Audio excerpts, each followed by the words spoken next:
सब प्रेम से बोलो लक्ष्मी नारायण भगवान की जय, राधा कृष्ण भगवान की जय। हिंदू वैदिक मान्यताओं के अनुसार वैकुंठ चतुर्दशी को सबसे अधिक महत्वपूर्ण माना गया है। समस्त प्रकार की चतुर्दशी तिथियों में वैकुंठ चतुर्दशी तिथि सर्वोत्तम तिथि होती है। अगर आपके घर में दुख दारिद्र्य का वास रहता है और हमेशा किसी न किसी प्रकार का कलेश बना रहता हो, तो आपको वैकुंठ चतुर्दशी का व्रत अवश्य ही रखना चाहिए, क्योंकि इस व्रत को करने से भक्तों के ऊपर भगवान विष्णु के साथ ही भगवान शिव की छत्र छाया सदा बनी रहती है। उनका आशीर्वाद सदा बना रहता है और ऐसा भक्त समस्त प्रकार के संकटों से सदा सुरक्षित भी रहता है।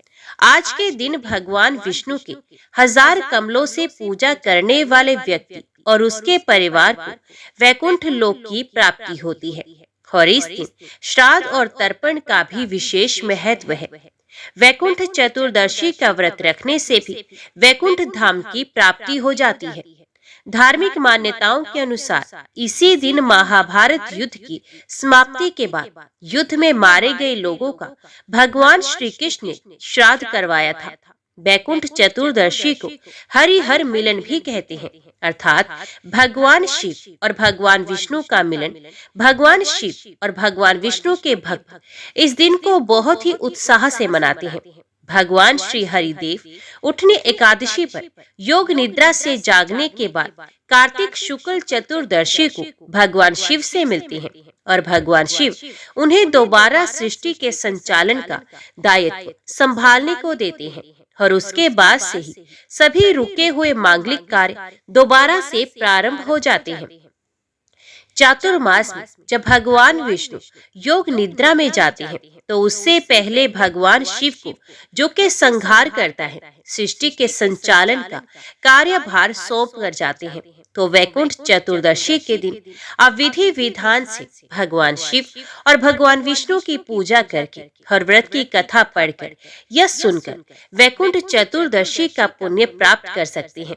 इस दिन अपने सामर्थ्य के अनुसार आपको दीप दान जरूर करना चाहिए। आज की इस वीडियो में आप श्रवण करेंगे वैकुंठ चतुर्दशी के दिन सुनी जाने वाली पौराणिक कथा।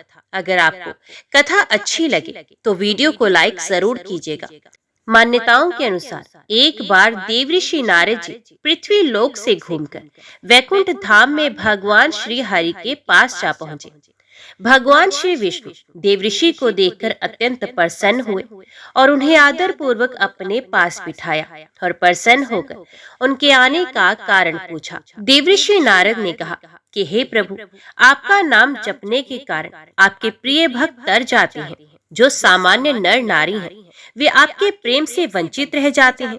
इसलिए आप अपने भक्तों के लिए कोई ऐसा सरल भक्ति मार्ग बताइए जिससे कि आपके सामान्य भक्त भी आपकी भक्ति करके मुक्ति प्राप्त कर सके। संसार के उद्धार के लिए हे प्रभु, कृपा करके आप ये मार्ग अवश्य बताइए ताकि कलयुगी जीव भी मोक्ष को प्राप्त कर सके। देवऋषि के मुंह से यह वचन सुनकर भगवान विष्णु बोले कि हे नारद, कार्तिक मास के शुक्ल पक्ष की चतुर्दशी तिथि को जो नर नारी वैकुंठ चतुर्दशी व्रत का पालन करेंगे और श्रद्धा भक्ति से मेरी पूजा अर्चना करेंगे और मेरे साथ ही भोलेनाथ की पूजा अर्चना करेंगे, उनके लिए स्वर्ग के द्वार सदैव खुले रहेंगे।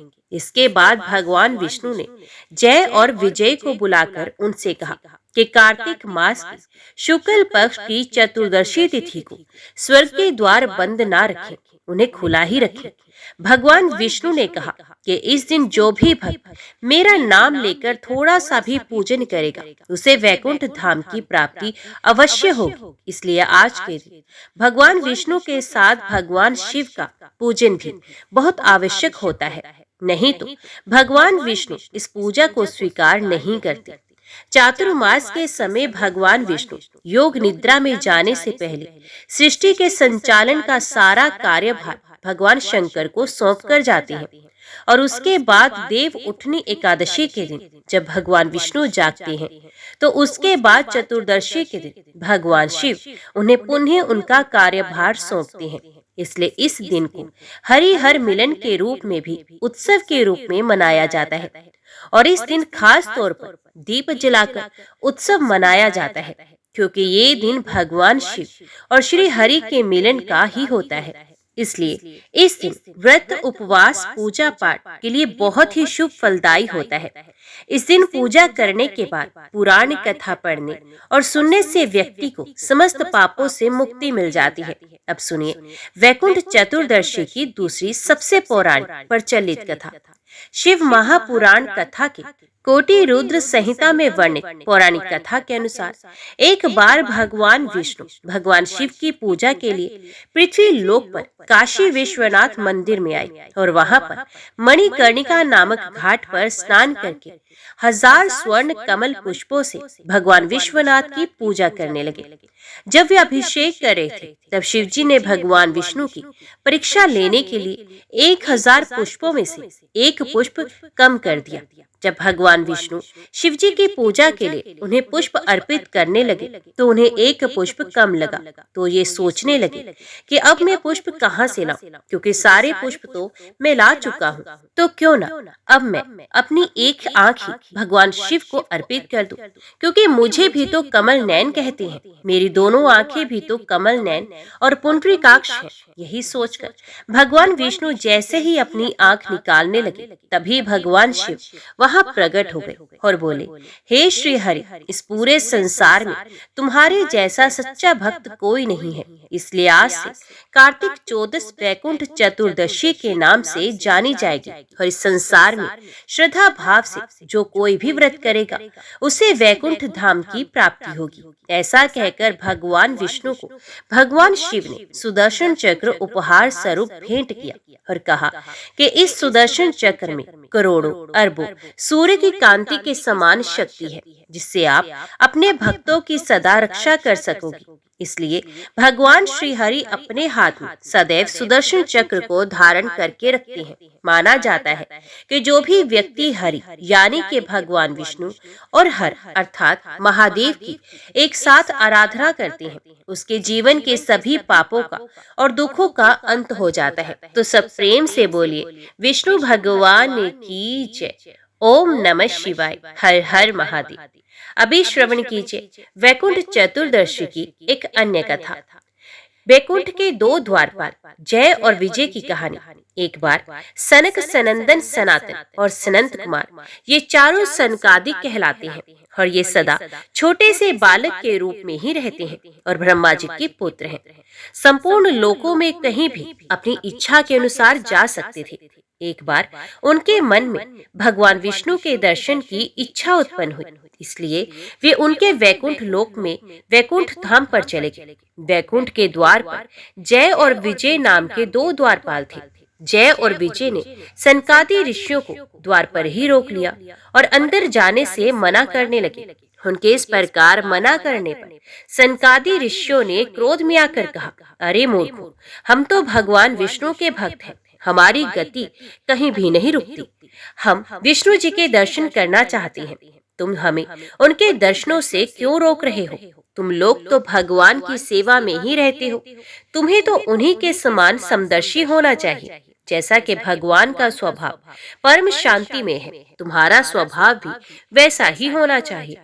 हमें भगवान विष्णु के दर्शन के लिए जाने दो। सनकादिक ऋषियों के इस प्रकार कहने पर भी जय और विजय ने उन्हें वैकुंठ के अंदर जाने से रोक दिया। तभी इस प्रकार रोके जाने पर सनकादि ऋषियों ने क्रोधित होकर कहा, भगवान विष्णु के समीप रहने के बाद भी तुम लोगों में अहंकार आ गया है और अहंकार का वास वैकुंठ में नहीं हो सकता, इसलिए हम तुम्हें श्राप देते हैं कि तुम लोग मृत्यु लोक में जाओ। उनके इस प्रकार श्राप देने पर जय और विजय भयभीत होकर उनके चरणों में गिर पड़े और क्षमा मांगने लगे। सनकादिक लक्ष्मी जी अपने समस्त पार्षदों के साथ उनके स्वागत के लिए पधारे। भगवान विष्णु ने उनसे कहा कि हे मुनीश्वर, ये जय और विजय मेरे पार्षद हैं। इन दोनों ने अहंकार में आकर आपका जो अपमान करके बड़ी भारी अपराध कर दिया है। आप लोग तो मेरे प्रिय भक्त हैं और इन्होंने आपकी अवज्ञा करके मेरी भी अवज्ञा की है। इनको शाप देकर आपने उत्तम कार्य किया है। इन्होंने ब्राह्मणों का तिरस्कार किया है और उसे मैं अपना ही तिरस्कार समझता हूँ। मैं जय विजय की ओर से आपसे क्षमा याचना करता हूँ। सेवकों का अपराध होने पर भी संसार स्वामी का ही अपराध मानता है, इसलिए मैं आप लोगों की प्रसन्नता की भिक्षा चाहता हूँ। भगवान के इन मधुर वचनों से सनकादि ऋषियों का क्रोध तुरंत ही शांत हो गया। भगवान की सुदारता से वे प्रसन्न हुए और बोले, आप धर्म की मर्यादा रखने के लिए ब्राह्मणों को इतना आदर देते हैं। हे नाथ, हमने इन निरपराध पार्षदों को क्रोध के वशीभूत होकर श्राप दे डाला। इसके लिए हम भी आपसे क्षमा चाहते हैं। यदि आप उचित समझे तो इन द्वारपालों को क्षमा करके हमारे शाप से हमें मुक्त कर सकते हैं। तब भगवान श्री हरि कहने लगे कि हे मुनिगणों, मैं सर्वशक्तिमान होने के बाद भी ब्राह्मणों के वचन को सत्य नहीं करना चाहता, क्योंकि इससे धर्म का उल्लंघन होता है। आपने जो शाप दिया है वे मेरी ही प्रेरणा से हुआ है। तब भगवान विष्णु ने कहा कि जय और विजय के 3 जन्म होंगे, तभी ये श्राप से मुक्त हो पाएंगे। यहाँ पर एक बात का सभी को ध्यान देना चाहिए कि जो भक्त भगवान को पा लेते हैं, भगवान की भक्ति करते हैं, उसे महापुरुष कहते हैं। उस पर काम, क्रोध, लोभ, मोह आदि कभी भी हावी नहीं हो पाती। इसलिए सनक, सनंतन, सनातन और सनंत कुमार और जय और विजय ये महापुरुष हैं, क्योंकि भगवान के लोक में तो केवल महापुरुषों को ही रहने का अधिकार होता है।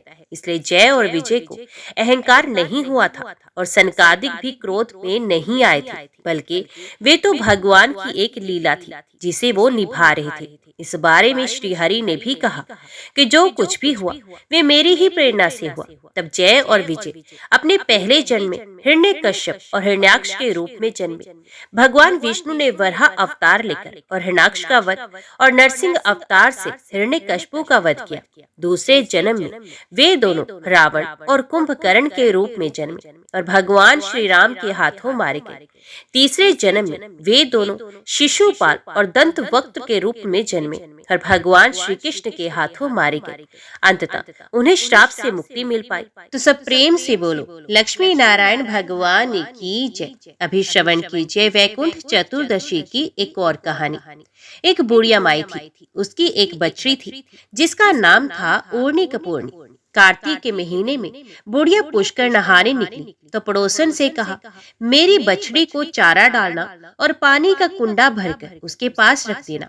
पड़ोसन रोज चारा डालती, वो पानी का कुंडा भरकर रख देती। एक दिन पड़ोसन को ध्यान न रहा और ऊर्णी कपूर्णी को कुछ ना मिला। वो भूखी मरती पानी के कुंड में गिर पड़ी। गिरते ही उसका स्नान हो गया, भूखी मरती का वास हो गया और वो मर गई। उस दिन वैकुंठ चौदस थी तो वे वैकुंठ में गई। बुढ़िया पुष्कर नहाकर आ गई। पड़ोसन से पूछने लगी, मेरी ऊर्णी कपूर्णी कहाँ है? तो पड़ोसन बोली, वे तो मर गई। तो बुढ़िया ने पूछा, उसने कितने काती नहाई? पड़ोसन बोली, ज्यादा तो नहीं, सिर्फ एक वैकुंठ चौदस नहाई। वैकुंठ चौदस के पुण्य से ऊर्णी कपूर्णी ने अगले जन्म में राजा के घर में जन्म लिया। इसलिए महीना भर नहीं नहा सके तो चौदस को जरूर स्नान, ध्यान, व्रत करना चाहिए। ऊर्णी कपूर्णी को गति मिली, वैसी गति सबको मिले। खोटी की खरी, अधूरी की पूरी। तो बोलिए, लक्ष्मी नारायण भगवान की जय, राधा कृष्ण भगवान की जय। ओम नमो भगवते वासुदेवाय नमः। आज की वीडियो में इतना ही। उम्मीद करती हूँ वीडियो आपको पसंद आई होगी। वीडियो पसंद आई हो तो वीडियो को लाइक और चैनल को सब्सक्राइब जरूर कीजिएगा। जय श्री हरि लिखकर कमेंट बॉक्स में अपनी हाजिरी और अपने सुझाव देना ना भूलेगा। तो मिलते हैं अगली कथा अगली वीडियो के साथ। तब तक के लिए देखते व सुनते रहिए। जय मां कंजक, जय माता दी।